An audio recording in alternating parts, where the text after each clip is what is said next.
Hello, मैं यश पांडे।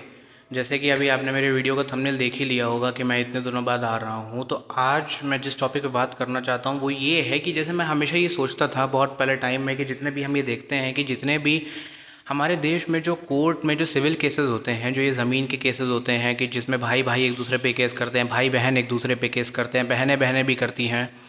तो मैं ये सोचता हूँ कि ये जो जितने भी हमारे देश में केसेस चल रहे हैं, जितने भी हमारे देश में लोग हैं, ये जो केसेस हमारे कर रहे हैं, मैं ये सोचता हूँ कि ये केसेस जो होते हैं ये इतने फ्रीक्वेंट हैं क्यों, ये ऐसे चलते क्यों हैं, चलते क्यों रहते हैं लाइफ टाइम। मतलब एक टाइम के बाद भी लोगों को वो नहीं आता, अक्ल नहीं आती है कि हमको केस बंद कर लेना चाहिए, अब हमको अपने लाइफ में मूव ऑन कर लेना चाहिए।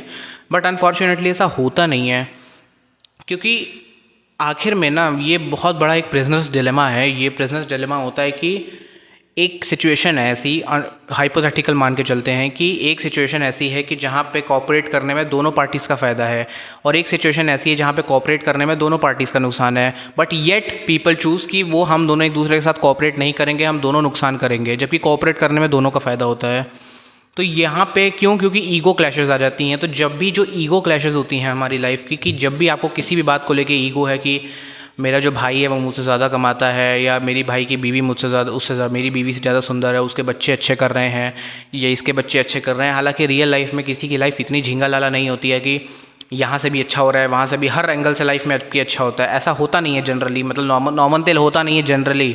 किसी के हो जाए तो भाई वो अपनी किस्मत लेके आया है, पर वो अपनी किस्मत लेके आया है, तो इसके बदले में आपको उसे जेलसी करने की ज़रूरत नहीं है। आप चाहें तो अपनी लाइफ में मूव ऑन करके आप अपनी लाइफ में अच्छा करके भी बहुत चीज़ें सुधार सकते हैं। लेकिन बहुत सारे लोग सोचते हैं कि नहीं, हम तो ये नहीं कर सकते, तो हम सामने वाले को नीचे गिराएंगे। तो नीचे गिराने से ना असल में प्रॉब्लम ये है कि किसी का कुछ फ़ायदा तो हो, किसी का कुछ फ़ायदा भी तो नहीं होता। यही तो प्रॉब्लम है कि आप भी केस लड़ते रह जाते हैं 20-20 साल तक, वो भी केस लड़ते रह जाते हैं 20-20 साल तक, और इस चक्कर में आपके बच्चों की शादी नहीं होती। आप लाइफ टाइम लड़ते रह जाते हैं, फिर आप कोर्टों के धक्के खाते हैं, या आप कंसल्टेशन भी कराएंगे हमारे जैसों से। लेकिन अगर कंसल्टेशन अगर आप कराने आते हैं, कंसल्टेशन वही इंसान कराने आता है जिसकी नीयत होती है कि हाँ, हमको अपनी कंसल्टेशन करानी है, हमारी नीयत है कि हमारे ये जो झगड़ा है वो रिज़ॉल्व हो जाए। लेकिन जिसका अगर कंसल्टेशन, आपका अगर नीयत ही नहीं है कि आप झगड़ा रिजॉल्व कराना चाहें, तो कंसल्टेशन करा के भी आपका कोई फ़ायदा नहीं है।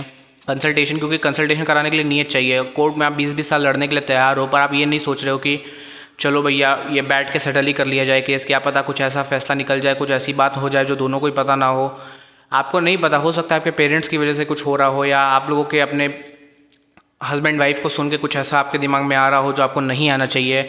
आफ्टर ऑल यार, वो आप ही का भाई है, ठीक है, वो आप ही का सगा भाई है, आप दोनों सेम माँ बाप के बच्चे हैं। तो आपको ये सोचना चाहिए कि भैया हम कैसे एक दूसरे के साथ लाइफ में तरक्की कर सके, और तरक्की ना कर सके तो कम से कम एक दूसरे को बर्बाद तो मत करो यार। क्योंकि देखो, आपके खून का ना इंसान एक आपका भाई ही है।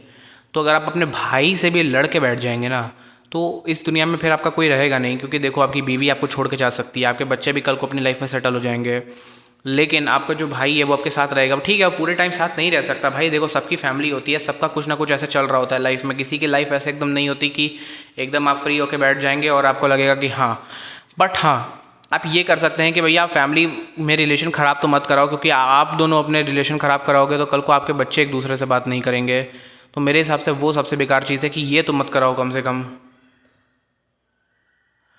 ये मत कराओ कि आप अपनी फैमिली में भी रिलेशंस ख़राब करा लो। आपको ये सोचना चाहिए कि मुझे अपनी फैमिली में रिलेशन ख़राब कराने की ज़रूरत नहीं है। अच्छे वाले ही मत कराओ, नॉर्मल एक डिसेंसी। देखो, मार्केट में 3 टाइप के रिलेशंस हैं। पहला रिलेशन कि दोनों भाई में एकदम ही पाड़ मचा हुआ है, बर्बाद है केस। दूसरा है कि पाड़ तो नहीं मचा है लेकिन उतनी बातचीत नहीं होती है। और तीसरा है कि बहुत घुल मिलने वाला है। तो ये दोनों में ही 40-40 और ऐसे 50-40 में ही पहले 2 में निपट जाता है। बाकी के जो 10% होंगे मैक्स टू मैक्स, उससे ज़्यादा ही हो सकता है, उससे कम भी हो सकता है।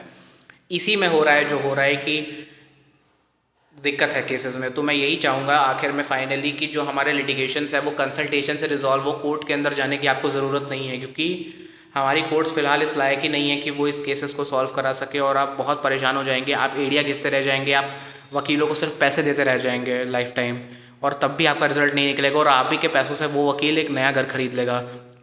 तो अपने प्रॉब्लम्स को रिजॉल्व कराओ, अपने प्रॉब्लम्स को घर के बाहर ले जाके अपनी इज्जत की मट्टी पलीत आप ना कराएं, please. Thank you, thank you so much, thank you so much, thank you so much.